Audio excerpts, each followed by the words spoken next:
नमस्कार दोस्तों, मेरा नाम अभिषेक और मैं आपके अपने चैनल देसी स्टडी में आप सभी का स्वागत करता हूं। दोस्तों, आज मैं लेकर आया हूं गुप्त साम्राज्य के प्रशासन और उसके धर्म, उसके साम्राज्य और उसके जो अर्थव्यवस्था थी उससे संबंधित वीडियो, जो कि गुप्त साम्राज्य का पार्ट 2 होगा। इसके पहले मैंने गुप्त राजाओं से संबंधित जितने भी वीडियो डाले हैं उन सभी वीडियो को आप लोग देख सकते हैं और उससे आपकी आधारभूत समझ पैदा होगी। दोस्तों, आज हम लोग इतिहास पढ़ने से पहले कुछ बातें करेंगे कि हम ये समझने का प्रयास करेंगे कि इतिहास को पढ़ना केवल थ्योरी सेक्शन या उसके ऑब्जेक्टिव को पढ़ना ही नहीं है, उसके लिए एक आधारभूत समझ होनी चाहिए। एक हमें दिमाग में एक समझ विकसित करनी होगी ताकि हम उस स्टोरी को समझ सकें और क्रम से उन चीज़ों को जोड़ सकें जो कि क्रमवार इतिहास में घटित हुई हैं। तो उसी के आधार पर हम लोग बेसिक समझ तैयार करेंगे और आज इस वीडियो को समझेंगे। तो आइए समझते हैं कि गुप्त साम्राज्य में किस प्रकार चीज़ें थीं। तो अगर हम सबसे पहले प्रशासन की बात करें तो जैसे कि आज के प्रशासन में हम देखते हैं कि सबसे ऊंचे स्तर पर यहाँ पर देश होता है, उसके बाद सबसे उसके नीचे होता है राज्य, फिर उसके नीचे आता है जिला प्रशासन, उसके फिर अंदर में आता है ग्राम। तो उसी प्रकार वहाँ पर भी प्रशासन को 4 इकाइयों में बांटा गया था। तो जिसमें सबसे पहले जो प्रशासन होता था वह देश होता था, उसके नीचे भुक्ति होता था और उसके नीचे जो इकाई होती थी वह विषय होती थी और सबसे छोटी जो इकाई थी वह ग्राम थी। तो इस प्रकार यहाँ पर गुप्त साम्राज्य ने अपने प्रशासन व्यवस्था को 4 इकाइयों में बांट रखा था। तो यहाँ पर हम देखेंगे कि राजा को जो था उसे एक प्रकार का देवी अधिकार प्राप्त था। राजा अपने आप को देवताओं की तरह घोषित करता था अपनी जनता के लिए और उसका यह कहना था कि उसे देवों की शक्ति प्राप्त है और उसे जनता के लिए देवों द्वारा शक्ति का देकर जनता की सेवा में भेजा गया है और एक प्रकार से वह अपने आप को देवता की तरह प्रदर्शित करता था। तो यहाँ पर हम देखते हैं कि मौर्यों के समान राजा केंद्रीकृत नहीं था, परंतु राजा का विशेष महत्व था। तो जब हम लोग मौर्य प्रशासन पढ़ रहे थे तो उस समय हम लोगों ने पढ़ा था कि वहाँ पर जो पूरी सत्ता या पूरी शक्ति जो होती थी वह राजा में ही केंद्रित होती थी। हर प्रकार के निर्णय लेना, सैन्य व्यवस्था से रिलेटेड और जितनी भी चीज़ें उसने प्रशासन में आती थी, जैसे कि कर व्यवस्था हो गया, नगर प्रशासन हो गया, इन सभी में उसने अपने अपने मंत्री बिठा रखे थे, लेकिन अंतिम निर्णय जो था वह राजा का ही माना जाता था। तो वहाँ पर जो हम शक्ति देखते हैं वह पूरी तरीके से राजा पर केंद्रित होती है, लेकिन यहाँ पर मौर्यों के समान राजा को केंद्रीकृत शक्ति नहीं प्राप्त थी, परंतु यहाँ पर राजा का जो महत्व होता था वह काफ़ी विशेष प्रकार से महत्वपूर्ण होता था। तो इस प्रकार हम देखते हैं यहाँ पर कि मौर्यों के समान राजा केंद्रीकृत नहीं होता था, परंतु यहाँ पर राजा का काफ़ी महत्व होता था। और इसके बाद हम देखते हैं यहाँ पर बाद में शासन व्यवस्था आगे बढ़ती है और सामंतों की व्यवस्था काफ़ी सुदृढ़ हो जाती है। तो वहीं बाद में एक नई व्यवस्था का उदय होता है जिसे हम लोग सामंती व्यवस्था के नाम से जानते हैं। तो यहाँ पर सामंती व्यवस्था का जो विकास होता है वह गुप्त साम्राज्य में पूर्ण रूप से होता है। और यहीं अगर हम बात करें कि सामंती व्यवस्था की शुरुआत कहाँ पर हुई, तो सामंती व्यवस्था की शुरुआत सातवाहनों के समय हुई थी। तो अब आगे देखते हैं कि राजा ने अपने प्रशासन को 4 भागों में बांट रखा था, जिसमें से सबसे ऊपर जो इकाई थी वह देश होती थी और उसके अधिकारी को गोपना कहा जाता था। वहीं अगर उससे निचली इकाई की हम बात करें जिसे भुक्ति कहते थे और उसके अधिकारी को ऊपरी कहा जाता था, और उससे निचली इकाई होती थी विषयपति, जिसके अधिकारी को विषयपति बोलते थे, और सबसे छोटी जो इकाई होती थी वह ग्रामीक होती थी, ग्राम होता था, जिसके अधिकारी को हम लोग ग्रामीक कहते थे। तो इस प्रकार राजा ने अपने प्रशासन को चलाने के लिए यहाँ पर 4 भागों में अपनी शासन इकाई को बांट रखा था और उसी के माध्यम से वह शासन करता था। अब हम आगे बात करते हैं गुप्त साम्राज्य के बारे में। तो गुप्त साम्राज्य किस प्रकार का था, वहाँ पर कैसी व्यवस्था थी, तो इसे पढ़ने के लिए हम लोग 4 चीज़ों का अध्ययन करेंगे, जिसमें से वर्ण व्यवस्था किस प्रकार की थी, वहाँ पर कोई नई जाति तो नहीं आई, और वहाँ पर दासों की स्थिति क्या थी, वहाँ पर स्त्रियों की स्थिति क्या थी। तो यहाँ पर किस किस प्रकार की व्यवस्थाओं का उदय हुआ, उन्हीं के बारे में हम यहाँ पढ़ेंगे, जहाँ से परीक्षा में प्रश्न काफ़ी सारे बनाए जाते हैं। अब आगे हम बात करते हैं गुप्त साम्राज्य के। तो गुप्त साम्राज्य में वर्ण व्यवस्था जो थी वह इसकी जटिलता काफ़ी बढ़ गई थी।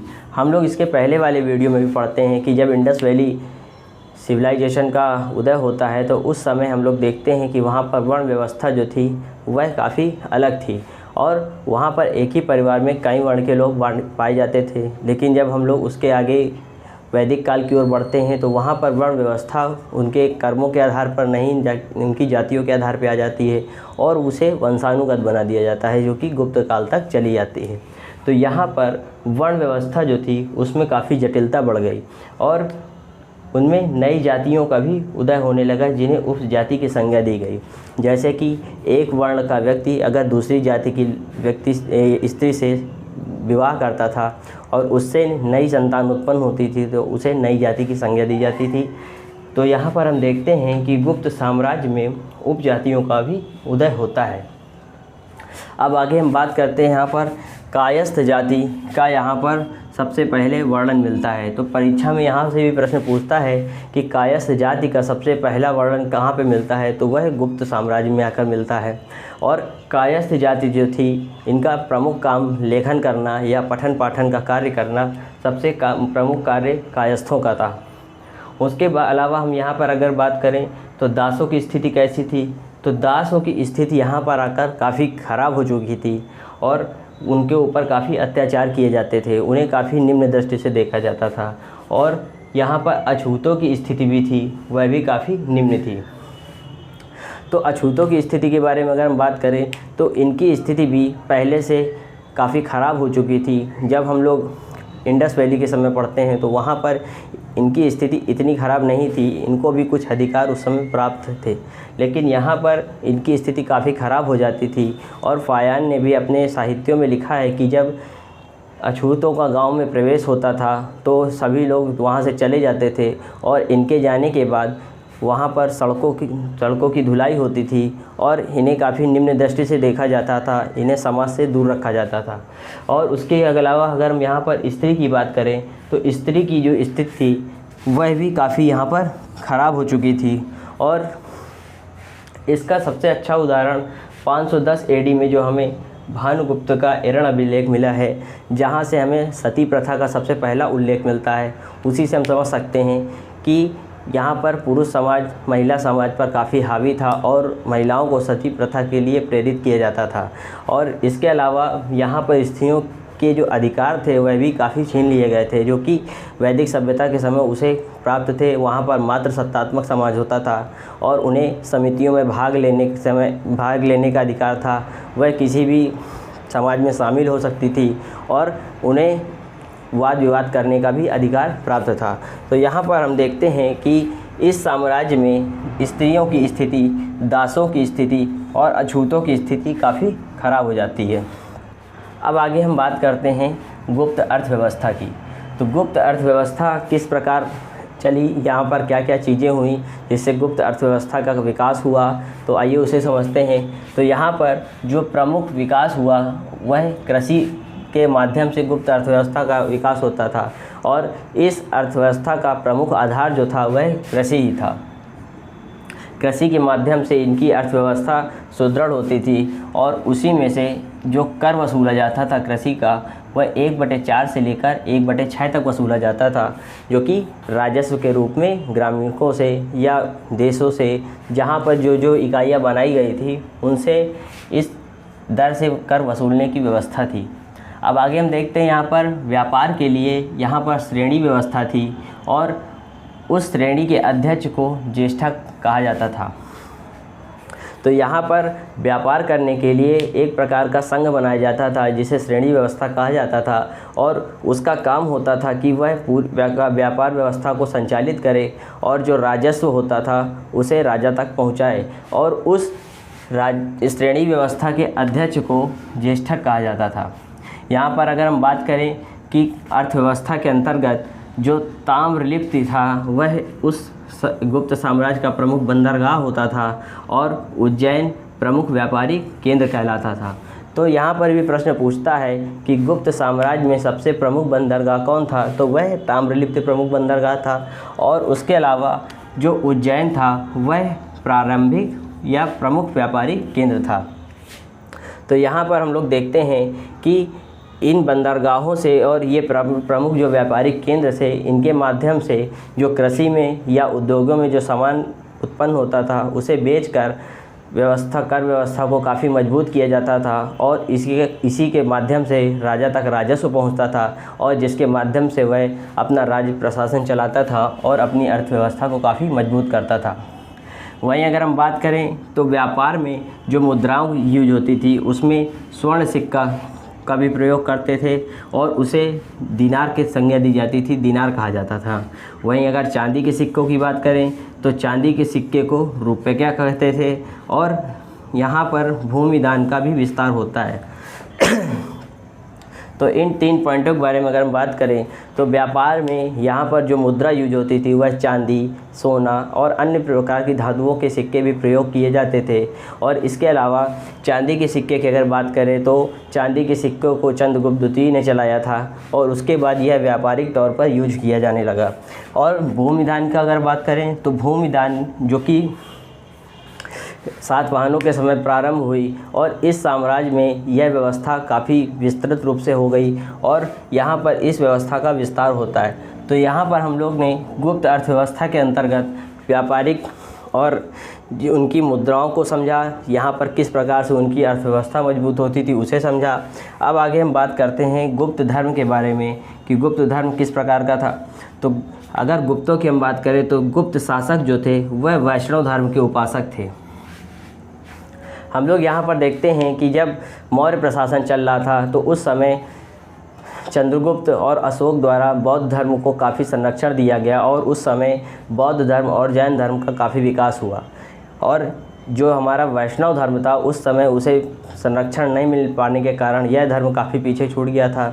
तो जो गुप्त शासक थे वह वैष्णव धर्म के उपासक थे और यह इस धर्म को बढ़ाने के लिए, विस्तार करने के लिए इसे संरक्षण प्रदान करते हैं और इस प्रकार इस साम्राज्य में वैष्णव धर्म का काफ़ी विस्तार होता है और इसका काफ़ी उदय होता है।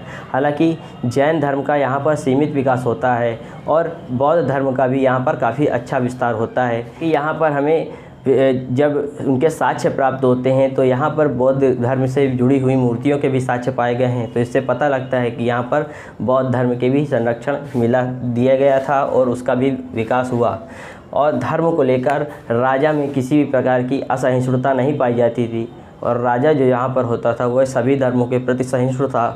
तो यहाँ पर हम लोग बात करें अगर तो सबसे पहले यहाँ पर मंदिर निर्माण का कार्य भी प्रारंभ होता है।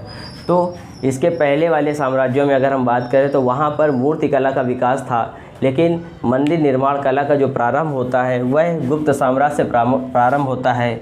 और अगर प्रमुख मंदिरों की बात करें तो इसमें सबसे प्रमुख मंदिर देवगढ़ झांसी का दशावतार मंदिर है जो कि विष्णु जी से संबंधित है और इस मंदिर में विष्णु जी के 10 अवतारों की प्रतिमा लगाई गई है और इसी कारण से यह काफ़ी फेमस है। तो आगे हम बात करते हैं इस मंदिर में विष्णु के 10 अवतारों में जो वाराह अवतार था वह सबसे ज़्यादा प्रसिद्ध था और इसी कारण इस मंदिर की प्रसिद्धि भी काफ़ी हुई। तो गुप्त धर्म के बारे में हम लोग देखें यहाँ पर कि गुप्त शासक जो थे वह वैष्णव धर्म के उपासक थे और इसी साम्राज्य में मंदिर निर्माण का कार्य भी प्रारंभ होता है और इस मंदिर निर्माण के कार्य में सबसे पहला जो मंदिर बनता है जिसको प्रसिद्धि प्राप्त होती है वह वैष्णव धर्म से संबंधित दशावतार मंदिर था। अब आगे हम बात करते हैं गुप्त कला के बारे में। तो गुप्त कला जो थी इसमें हम लोग 4 प्रकार की कलाओं के बारे में अध्ययन करेंगे जो कि हर साम्राज्य में इसी प्रकार से कलाओं का उदय होता है और इसमें वास्तुकला, चित्रकला, साहित्य कला और मूर्ति कला जो जितनी भी प्रकार की कलाएं थी उन सभी कलाओं का यहाँ पर विकास हुआ और इसी कारण इस काल को स्थापत्य कला का स्वर्ण युग भी कहा जाता है। अब आगे हम बात करते हैं यहाँ पर वास्तुकला की। तो वास्तुकला जो थी, क्योंकि इस वास्तुकला में यहाँ पर भवन निर्माण का कार्य और जो मंदिर के निर्माण का कार्य था वह काफ़ी तेज़ी से प्रारंभ होता है और जो मंदिर बनाए जाते थे वह प्रमुख रूप से नागर शैली में बनाए जाते थे और इसी शैली में यहाँ पर जो भवनों का भी निर्माण हुआ वह भी काफ़ी तेज़ी से हुआ और नागर शैली का इस कारण यहाँ पर विकास काफ़ी तेज़ी से होता है। अब आगे हम बात करते हैं यहाँ पर बौद्ध जैन के साथ हिंदू धर्म की भी मूर्ति का निर्माण मिलता है यहाँ पर।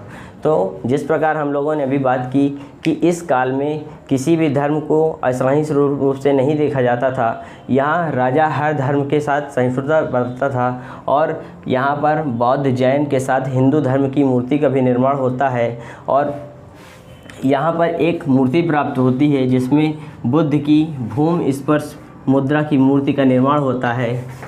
तो इस काल में एक ऐसी मूर्ति बनाई गई थी जिसमें बुद्ध भगवान को भूमि स्पर्श की मुद्रा में देखा गया है और यह माना जाता है कि भगवान बुद्ध उस धरती माँ से यहाँ पर शांति प्राप्त कर रहे हैं। और इसके अलावा यहाँ पर कई सारी कलाओं का भी विकास हुआ।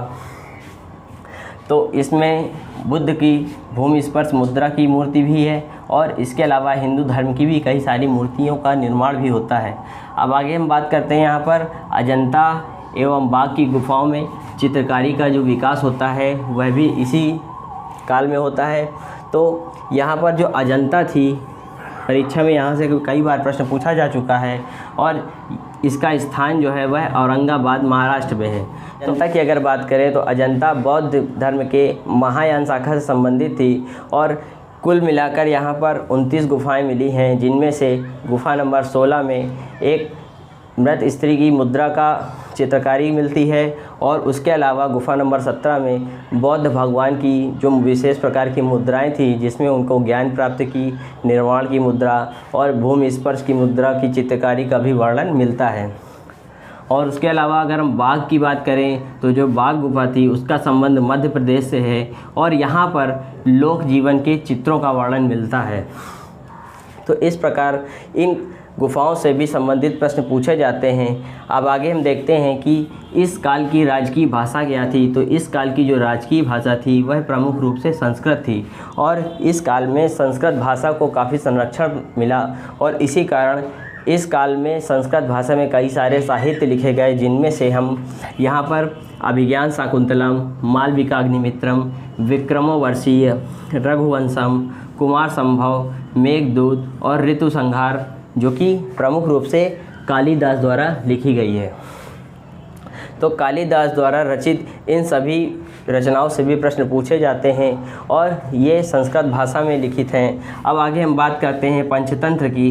तो पंचतंत्र जो कि विष्णु शर्मा द्वारा लिखी है, कामसूत्र जो कि वात्सायन द्वारा लिखी है, अमरकोश जो कि अमर सिंह के द्वारा लिखी है और आखिरी है नीतिसार जो कि कामानंद द्वारा लिखी गई है। तो इस प्रकार ये जो प्रमुख रचनाएं हैं यहाँ से भी परीक्षा में ऑब्जेक्टिव्स बनाता है और यहाँ से भी प्रश्न पूछे जाते हैं। तो आप लोगों को इन रचनाओं को भी ध्यान रखना है। अब दोस्तों आगे हम बढ़ते हैं यहाँ पर मृच्छकटिकम जो कि शूद्रक के द्वारा लिखी गई है। यह भी रचना काफ़ी महत्वपूर्ण है। अब आगे हम बात करते हैं यहाँ पर कुछ विशेषज्ञों की। तो इस काल में कई सारे गणितज्ञ और विशेषज्ञ भी रहे हैं अपने अपने क्षेत्र में, जिनमें प्रमुख रूप से आर्यभट्ट जो कि आर्यभट्टीयम और सूर्य सिद्धांत देते हैं और 10 गीत का भी सिद्धांत यहाँ पर देखते हैं। तो आर्यभट्टीयम इनकी एक रचना थी आर्यभट्ट की और इन्होंने ही सबसे पहले सूर्य सिद्धांत दिया और इन्होंने ही बताया कि पृथ्वी जो है वो सूर्य का चक्कर लगाती है। और इसके अलावा यहाँ इन्होंने शून्य, दशमलव और पाई की भी खोज की जो कि काफ़ी महत्वपूर्ण है। तो परीक्षा में प्रश्न पूछ लेता है कि शून्य की खोज सर्वप्रथम किसने की, तो वह आर्यभट्ट थे। अब इसके अलावा बात करते हैं कि यहाँ पर कुछ विज्ञान से जुड़े हुए लोग भी थे जिन्होंने खोज से संबंधित काफ़ी चीज़ें बताई और उनमें से वाराहमिहिर एक व्यक्ति थे जिन्होंने सबसे पहले बताया कि चंद्रमा जो है वह पृथ्वी का चक्कर लगाता है तथा पृथ्वी सूर्य का चक्कर लगाती है। तो चंद्रमा, पृथ्वी और सूर्य को जोड़कर जो इन्होंने थ्योरी का सिद्धांत दिया वह सबसे पहले वाराहमिहिर ने दिया और इसका श्रेय इन्हें जाता है। इसके अलावा यहाँ पर ब्रह्मगुप्त ने ब्रह्मगुप्त सिद्धांत दिया और इसीलिए इन्हें भारत का न्यूटन कहा जाता है। तो इस प्रकार हम लोगों ने गुप्त कला से संबंधित वास्तुकला, चित्रकला, साहित्य और मूर्तिकला से संबंधित जितने भी प्रश्न थे उन्हें यहाँ पर कवर किया है। तो आज हम लोग ने इस वीडियो में प्रशासन, गुप्त साम्राज्य, गुप्त कोई अर्थव्यवस्था, गुप्त धर्म और गुप्त कला से जितने भी संबंधित प्रश्न बन सकते थे परीक्षा में उसे यहाँ पर कवर करने का प्रयास किया है। तो अगर आप लोगों को इस वीडियो से काफ़ी हेल्प मिली हो और आप लोगों को यह वीडियो अच्छा लगा हो तो इसे लाइक एंड सब्सक्राइब करें और कमेंट बॉक्स में राय अवश्य करें।